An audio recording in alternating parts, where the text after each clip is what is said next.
Sebagian besar warga Depok mengetahui sebuah tugu yang berada di daerah Tanah Baru. Tugu itu terletak di sebuah persimpangan jalan, sehingga tugu itu dijadikan patokan untuk menunjukkan wilayah Tanah Baru. Tugu tersebut merupakan Tugu Gong Sibolong. Gong Sibolong sendiri merupakan salah satu kesenian gamelan khas Kota Depok. Kesenian ini digunakan untuk mengiringi beberapa kesenian tradisional seperti jaipong, wayang kulit Betawi, dan tari tayub. Gong Sibolong memiliki ciri khas yang membedakan dengan seni lainnya, yaitu perpaduan antara musik gamelan Betawi dan dari gamelan Sunda, Melayu, dan Cina. Banyak versi terkait dengan penamaan Gong Sibolong. Salah satu sumber menyatakan bahwa penamaan Gong Sibolong dikarenakan usia yang tua dari kesenian ini, sehingga perangkat musiknya mengalami kerusakan, terutama pada gong besarnya yang sudah bolong atau berlubang. Gong yang telah tua itu sendiri tidak bisa digunakan lagi, sehingga benda itu dijadikan pusaka oleh pemiliknya, dan menamakan kesenian ini dengan nama Gong Sibolong. Sumber lain menyebutkan bahwa nama Gong Sibolong sering dikaitkan dengan unsur mistis yang mengarah pada sosok astral.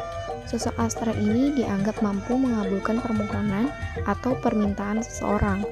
Gong Sibolong dianggap sakti oleh warga setempat. Gong Sibolong berbentuk sebuah gong, namun di bagian tengah tidak ada pencon atau benjolan, yang dalam bahasa Betawi disebut bolong. Maka dari itu, benda tersebut dinamakan Gong Sibolong. Banyak kisah mistis seputar penemuan Gong Sibolong yang ada di Kelurahan Tanah Baru, Kecamatan Beji, Depok, Jawa Barat. Buang Jayadi yang diakrab disapa Engkong Buang atau Kong Buang, beliau adalah salah seorang penerus penjaga Gong Sibolong. Beliau bercerita tentang asal-muasal atau penemuan Gong Sibolong. Cerita berawal sekitar tahun 1648 di Kampung Tanah Baru, Depok.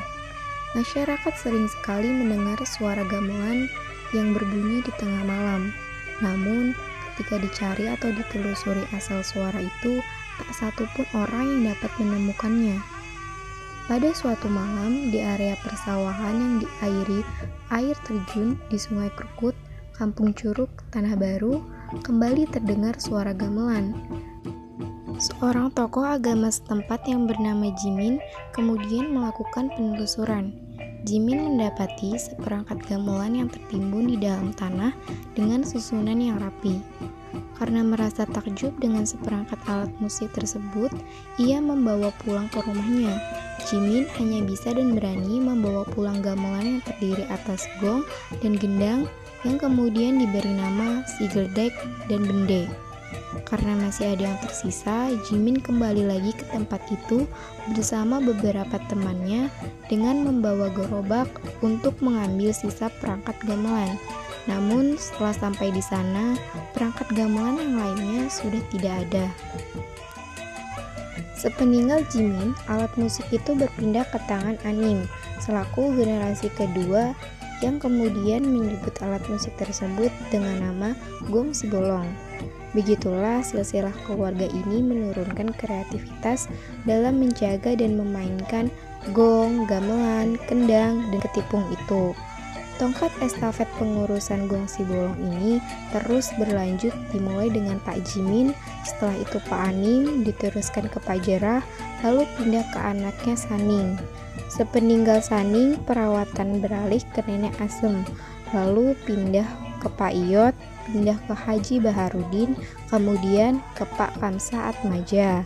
Setelah Pak Kamsa meninggal, kesenian ini diwariskan ke Kong Buang pada tanggal 30 Januari 2007 untuk dirawat dan dilestarikan.